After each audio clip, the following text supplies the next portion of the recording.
Hello. नमस्कार मित्रांनो. तुमच्यासाठी एक महत्त्वाचा व्हिडिओ घेऊन आलेलो आहो मी. ओके, ह्या व्हिडिओमध्ये तुम्ही बघू शकता हे DMERचे रिलेटेड आहे. DMER DHSचे रिलेटेड जे पण कॅन्डिडेट आहे. ओके, जसे की ज्यांचं BSc नर्सिंग झालेलं आहे. ओके, या PB नर्सिंग झालेलं आहे. ओके, या इग्नोमधून PB झालेलं आहे, PB नर्सिंग. ओके, यांच्यासाठी खूप इम्पॉर्टंट संधी आहे की त्यांना अगर गव्हर्मेंटमधून MSc नर्सिंग जर करायचं आहे. ओके, गव्हर्मेंटमधून. ओके, आता MScचे 2 कॉलेजेस आहे. एक आहे GMC नागपूर आणि दुसरं आहे एक JJ हॉस्पिटल मुंबई. ओके, आणि एक तिसरं आहे Maharashtra institute of mental health. Okay, जे की आहे पुणेला. ओके, इथे तुम्हाला 25 सीट मिळतील, इथे तुम्हाला 25 सीट मिळतील आणि इथे तुमचे 10 सीट आहे. ओके, प्युअरली इथे हे सायकॅट्रिक्सचे रिलेटेड आणि इथे मग 5-5-5 असे डिवाईड होतात. ओके, हे झालं. आणि सोबतच ज्या लोकांना PBBSc करायची आहे. ओके, PBBSc नर्सिंग करायची आहे. ओके, ज्यांचं GNM झालेलं आहे त्या कॅन्डिडेटसाठी. ओके, तर यांच्या पण जवळपास 60 सीटा आहे. त्या मी तुम्हाला दाखवणार. कुठे आहे? JJ हॉस्पिटलला मुंबईला. ओके, त्याच्यानंतर आहे ज्या लोकांना diploma in paediatric nursing. Okay, जो की 12 महिन्याचा असतो. आणि दुसरा डिप्लोमा इन सायकॅट्रिक नर्सिंग, जो की पुणेला आहे, मेंटल हेल्थ इन्स्टिट्यूटला. ओके, इथे पण सुद्धा 10 सीट आहे. ओके, तर ह्या सगळ्या जागेसाठी ही एक ॲडव्हर्टाईजमेंट आलेली आहे, जाहिरात आलेली आहे, जी आजच्या डेटला निघालेली आहे. त्याविषयी मी तुम्हाला यामध्ये सांगणार आहे. बघू शकता, MSc nursing, post basic BSc nursing, post basic diploma in paediatric and post basic diploma in psychiatric nursing अभ्यासक्रमासाठी 2024-25साठी अर्ज मागवण्यात येत आहे. आता तुम्हाला जे ब्राउचर आहे म्हणजे माहिती पुस्तिका कधीपासून भेटणार आहे? 24/6 तर 1/7 सकाळी 10 तर संध्याकाळी 5 वाजेपर्यंत. आता कुठे भेटणार आहे?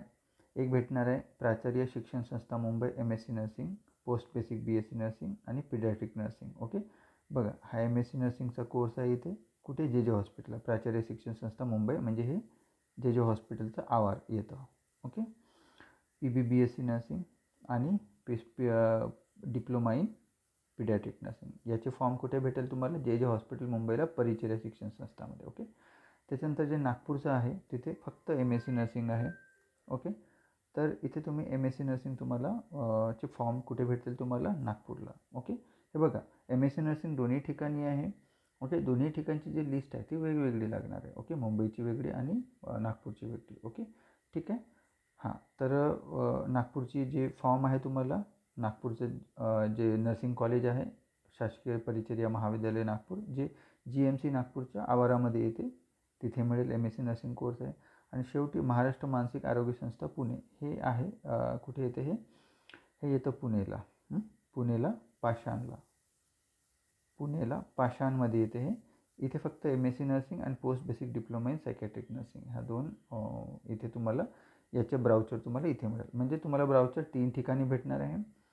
एक आहे मुंबई, JJ हॉस्पिटल, दुसरं आहे नागपूर, GMC नागपूर आणि MIMH पुणे. ओके, लक्षात ठेवा, अर्ज कधीपासून भेटणार आहे? 24/6 ते 24 जूनपासून तर 1 जुलैपर्यंत सकाळी 10 ते संध्याकाळी 5च्या दरम्यान. म्हणजे जे ऑफिस अवर्स आहे त्याच्यामध्येच तुम्हाला माहिती पुस्तिका आणि प्रवेश अर्ज ची विक्री आणि नोंदणी ठिकाण तिथे मिळणार. ओके, आणि प्रवेश अर्ज स्वीकारण्याची तारीख 1 दिवस फक्त एक्स्ट्रा दिलेला आहे. 24 तारखेपासून सुरू करणार आणि 2/7 संध्याकाळी 5 वाजेपर्यंत तुमचा जो अर्ज आहे तो घेण्यात येईल. त्याच्यानंतर आहे प्रवेश शुल्क किती आहे, म्हणजे तुम्हाला ब्राउचर घेण्यासाठी खर्च किती येणार आहे. जर तुम्ही MSc नर्सिंग आणि PBBSc नर्सिंगसाठी फॉर्म भरत असाल आणि तुम्ही ओपन कॅटेगरीची येत असाल तर तुम्हाला 2,000 रुपये खर्च येईल माहिती पुस्तिकासाठी, ब्राउचरसाठी. आणि जर तुम्ही राखीव म्हणजे OBC, SC NT वगैरे जे पण आहे ते येत असाल तुम्ही तर 1,500 रुपये. ओके, एवढा खर्च येईल. ओके, त्याच्यानंतर जर तुम्हाला post basic diploma in paediatric nursing, post basic diploma in psychiatric nursing करायला तर 1,000 रुपये तुम्हाला ओपनसाठी आणि राखीवसाठी 500 रुपये एवढा खर्च येणार आहे. ओके, ठीक आहे. आता मेन मुद्दा म्हणजे की वयोमर्यादा किती आहे तुमची. वयोमर्यादा म्हणजे MSc nursing, post basic BSc nursing, paediatric nursing सगळं करायसाठी खुल्या वर्गासाठी कमीत कमी तुम्ही जास्तीत जास्त 45 वर्षाचे असायला पाहिजे आणि राखीव प्रवर्गासाठी 50 वर्ष. म्हणजे जर तुम्ही ओपनची कॅटेगरीचे असेल आणि तुम्हाला MSc नर्सिंग करायचं असेल तर 45 वर्षाच्या नंतर तुम्हाला ॲडमिशन मिळणार नाही. ओके. आणि जर तुम्ही राखीव प्रवर्गातून येत असेल तर 50 वर्षाच्या नंतर तुम्हाला तिथे ॲडमिशन भेटणार नाही. ओके, ठीक आहे. त्याच्यानंतर शासकीय सेवेत कार्यरत असणाऱ्या उमेदवारासाठी त्यांची योग्य यंत्रणेमार्फत संबंधित सादर करणे. ओके, आता बघा बरेच तर याच्यामध्ये काय असते, हे तिन्ही DMERच्या अंडरमधले कॉलेजेस आहेत. ओके, तर तिन्ही ठिकाणी काय केलेलं आहे की DHSचे काही कॅन्डिडेट, DMERचे काही कॅन्डिडेट आणि प्रायव्हेट अशी यंत्रणा त्यांनी केलेली आहे. समजा आता 25 जागा आहे, 10 जागा यायचे, 10 जागा यायचे आणि 5 जागा यायचे. ओके, INEला पण सेम असं म्हणजे JJला, GMC नागपूरला पण सेम अशा पद्धतीनं हे डिफरन्शिएशन या त्याचं विस्तृत मायना आहे. ओके, ठीक आहे.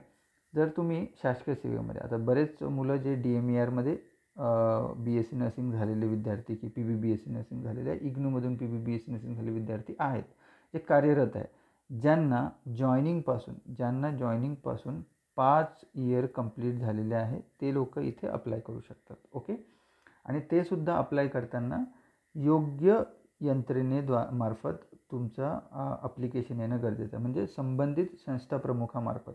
म्हणजे कसं आहे, तुम्हाला तुमच्या संस्था प्रमुखाने, ओके, डीननी मॅट्रन ऑफिसकडून तुम्हाला NOC भेटायला पाहिजे. आणि तुम्हाला NOC कधी भेटेल, जर तुम्ही MSc PBBSc करायला जात असेल तर, आणि तुम्ही DMER किंवा DHSमध्ये ऑलरेडी आता बरेच विद्यार्थी, नवीन विद्यार्थी 1च वर्ष झालेलं आहे. ओके, त्यांना विद्यार्थ्यांना NOC भेटणार नाही. कमीत कमी तुमची 5 वर्षाची सर्व्हिस झाली असेल तरच तुम्हाला इथून NOC आणि योग्य यंत्र म्हणजे थ्रू प्रॉपर चॅनल तुम्हाला ॲप्लिकेशन करता येईल. अदरवाईज ते तुम्हाला NOC देणार नाही. ओके, पण ज्या लोकांचं 5 वर्षाची सर्व्हिस झालेली आहे DMERमध्ये, DHSमध्ये, त्यांना डेफिनेटली विथ पे, आता इथे कसं आहे, 5 वर्ष सर्व्हिस झाल्यानंतर तुम्हाला विथ पे म्हणजे पगारासोबतच तुम्हाला एज्युकेशन लीव मिळेल. कशी एज्युकेशन लीव मिळेल 1981च्या नियमानुसार. ओके, कोणत्या रजा म्हणतात त्याला, एज्युकेशन लीव म्हणतात त्याला. ओके, ते त्या तुम्हाला मिळतील. बट त्यासाठी तुम्हाला प्रॉपरली योग्य यंत्रणेमार्फत अर्ज करणं गरजेचं आहे. ज्यांचे 5 वर्षाची सर्व्हिस झालेली आहे गव्हर्नमेंटमध्ये त्यांनी, DHS किंवा DMERमध्ये. ओके, देन नेक्स्ट आहे, उमेदवार ज्या संस्थेत प्रवेश घेऊ इच्छितो त्या संस्थेतून प्रवेश अर्ज प्राप्त घेणे आवश्यक आहे. म्हणजे समजा आता तुम्ही नागपूरचे आहे आणि तुम्हाला मुंबईला ॲडमिशन करायचे तर दोन्ही ठिकाणी तुम्हाला फॉर्म भरता येईल. ओके, लक्षात ठेवा. असं नाही की तुम्ही फक्त एकाच ठिकाणी ॲप्लिकेशन भरलं म्हणजे दोन्हीसाठी एलिजिबल होता, असं नाही. तुम्हाला काय करावं लागेल, नागपूरचा जो ॲप्लिकेशन आहे तो नागपूरला वेगळा भरावा लागेल. त्याच्यानंतर जर मुंबईचा असेल तर मुंबईचा वेगळा भरावा लागेल, कारण दोघांची लिस्ट वेगळी लागणार अशा पद्धतीनं. ओके, ठीक आहे. देन जे माहिती पुस्तिकी घेता त्याचा जो शुल्क मिळेल तो धनादेश DD काढावा लागेल आपल्याला. ओके, DD काढावं लागतं, कारण तुम्ही डायरेक्ट हातामध्ये पेमेंट देऊ शकत नाही आणि तो DD तुम्हाला ना परतावा आहे. म्हणजे एकदा DD काढला, तुम्ही ॲप्लिकेशन केला की तुम्हाला, म्हणजे तुम्ही ते सबमिट केला की तुम्हाला परत मिळणार नाही, तुमचा नंबर लागो की नको लागो. ओके, ठीक आहे. जर तुम्ही DD काढायचं आहे, जर तुम्ही INEला जात असेल म्हणजे JJला, तर तुम्ही DD कुठल्या नावाने काढायचं आहे, प्रिन्सिपल INE मुंबई ह्या नावाने DD काढायचं आहे. जर तुम्ही ओपनचे असाल तर 2000 रुपये, MSc आणि PBसाठी, डिप्लोमासाठी 1000 रुपये आहे. ओके, आणि जर तुम्ही हे ओपन कॅटेगरीचे आणि जर रिझर्व कॅटेगरीचे असेल तर तुम्हाला 1500 रुपयाचा DD काढावा लागेल. ओके, ठीक आहे.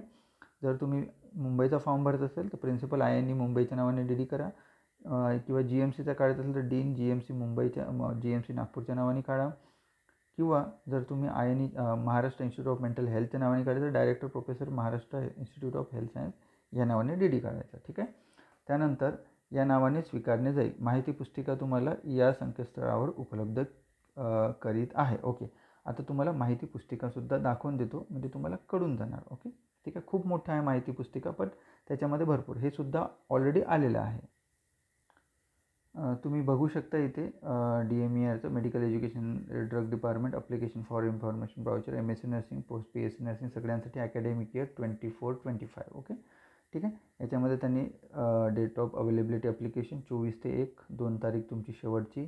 प्रोव्हिजनल मेरिट लिस्ट कधी लागणार तुमची याच्यामध्ये दिलेलं आहे. प्रोव्हिजनल मेरिट लिस्ट तुमची 9 जुलैला लागणार आहे. डाऊट ऑब्जेक्शन 10पर्यंत घेऊ शकता. फायनल मेरिट लिस्ट 13ला लागणार आहे. ओके. त्याच्यानंतर फायनल मेरिट लिस्ट लागल्यानंतर काउन्सिलिंग, PBBSCची काउन्सिलिंग 15/7ला आहे, MSc नर्सिंगची 16ला आहे आणि डिप्लोमॅची 18 तारखेला तुमची काउन्सिलिंग असणार आहे. ओके. आणि काउन्सिलिंग झाल्यानंतर डॉक्युमेंट अगर क्लिअर असेल सगळे त्यानुसार फायनल मेरिट लिस्ट लागणार तुमची 19/7ला. ओके. त्याच्यानंतर आहे जर स्टडी लीव प्रपोजल असेल बऱ्याच लोकांचं तर ते एलिजिबल कॅन्डिडेट जे आहे ते हे प्रोसेस तुम्हाला ह्या डेटमध्ये करावं लागेल 29/7 ते 19 जुलै ते 29 जुलैपर्यंत. ओके. आणि त्याच्यानंतर 1 ऑगस्टला तुम्हाला कॉलेज जॉईन करावं लागेल. ओके. अशा पद्धतीने याच्यामध्ये सगळी इन्फॉर्मेशन दिलेली आहे, तुम्ही वाचू शकता. ओके. आता सीट कुठे कुठे किती किती आहे. ओके. MSc नर्सिंग 2 वर्षाचा पोस्ट ग्रॅज्युएट प्रोग्राम आहे. ओके. आता हे जे पोस्ट ग्रॅज्युएट प्रोग्राम 2 ठिकाणी आहे, एक मुंबईला आणि एक GMC नागपूरला. ओके. याच्यात दिलेलं आहे बघा, अशा जागा आहेत. प्रत्येक specialist child health nursing, mental health nursing, community medical surging ops अशा जागा आहे. ओके. आणि फक्त महाराष्ट्र इन्स्टिट्यूट जे पुण्याचं आहे तिथे फक्त सायकॅट्रिक स्पेशालिटीच्या MSc नर्सिंगच्या जागा आहेत. अदरवाईज बाकी सगळ्या ठिकाणी 5-5 अशा तुम्हाला दिसून येऊ शकतात. त्याच्यानंतर आहे म्हणजे किती जागा आपल्याला एक 50-60 जागा MSc नर्सिंगच्या गव्हर्नमेंटच्या आणि तुम्हाला 60 जागा PBBSCच्या दिसतात आणि post basic BSc paediatric diploma आहे तो INEचा तिथे 20 जागा आहे आणि महाराष्ट्र इन्स्टिट्यूटला जे सायकॅट्रिक डिप्लोमा आहे त्याचे 10 सीट अशा प्रकारे तुम्हाला दिसतं आहे. धनादेश कसा बनवायचा, DD कसा बनवायचा मी तुम्हाला ऑलरेडी सांगितलेलं आहे. ॲप्लिकेशन तुम्हाला पर्टिक्युलर इथे द्यायचं आहे. हे रिझर्वेशन तुम्हाला दिसतं आहे. ओके. याच्यात जास्त आपण काही जास्त विशेष हे नाही करू, तुम्हाला सगळ्यांना माहीतच आहे. ओके. ॲप्लिकेशन कसं भरायचं तेच मला तुम्हाला सांगायचं होतं. हां, मेन इम्पॉर्टंट तुम्हाला फीज किती येणार. तुम्ही कुठल्याही कोर्सला ॲडमिशन घ्या, तो 1 वर्षाचा असो की 2 वर्षाचा असो. ओके. तर त्याचे fee structure for all courses एवढं दिलेलं आहे तुम्हाला. ट्युशन फीज ॲन्युअल म्हणजे 1 वर्षाची एवढी, म्हणजे समजा 1 वर्षाचा कोर्स आहे तुम्हाला एवढी फीज लागेल. 2 वर्षाचा कोर्स असेल तर म्हणजे 31,000 पुन्हा. ओके. असं पिळून किती 62,000मध्ये तुमचं पूर्ण MSc नर्सिंग होईल आणि PBBSC नर्सिंग होईल.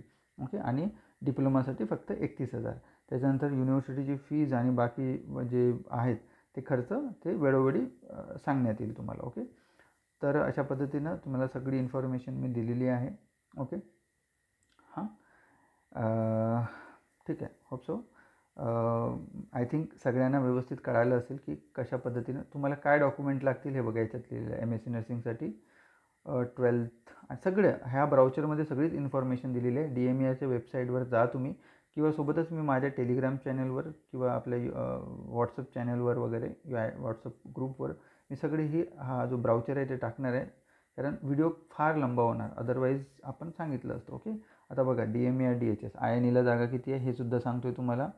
ओके. हे बघा DMERच्या 10 सीट आहे, DHSच्या 10 सीटी, प्रायव्हेटच्या 5 सीट, अशा टोटल 25. ओके. INEच्या पण सेम तसंच इथे सुद्धा नागपूरला सुद्धा सेम DMERच्या 10, DHSच्या 10, प्रायव्हेटच्या 5. ओके. फक्त जे Maharashtra institute of mental health जे पुणेचं आहे फक्त तिथे MSc नर्सिंग सायकॅट्रिकमध्ये आहे, तिथे कुठल्याही पद्धतीचं रिझर्वेशन नाही. ओके. मेरिटनुसार तुम्ही प्रायव्हेटचे असो गव्हर्नमेंटचे असो. ओके. त्यासाठी तुम्ही एलिजिबल आहे. ओके. आता मेन मुद्दा आहे, जर तुम्ही प्रायव्हेट कॅन्डिडेट आहे आणि तुम्हाला किती वर्षाचा एक्सपिरियन्स लागणार आहे, कमीत कमी 1 इयरचा तुम्हाला एक्सपिरियन्स असणे गरजेचं आहे, ते पण 31 जुलै 2024पर्यंत. ओके. लक्षात ठेवा, असं नाही की आज ॲप्लिकेशन करत आहे होऊ शकतं तुम्हाला 1 महिन्याचा कमी पडत आहे, असं नाही. 31 जुलैपर्यंत तुम्हाला 1 वर्षाचा एक्सपिरियन्स असणं गरजेचं आहे जर प्रायव्हेटचा कॅन्डिडेट आहे. ओके. तुमचं सिलेक्शन पूर्णतः तुम्ही जर MSc नर्सिंगचं जर ॲडमिशन करत असाल तर तुम्हाला BSc नर्सिंगचे ॲग्रिगेट मार्क्स 4 वर्षाचे ॲग्रिगेट बघितले त्याच्यानुसार मेरिट लिस्ट लागेल.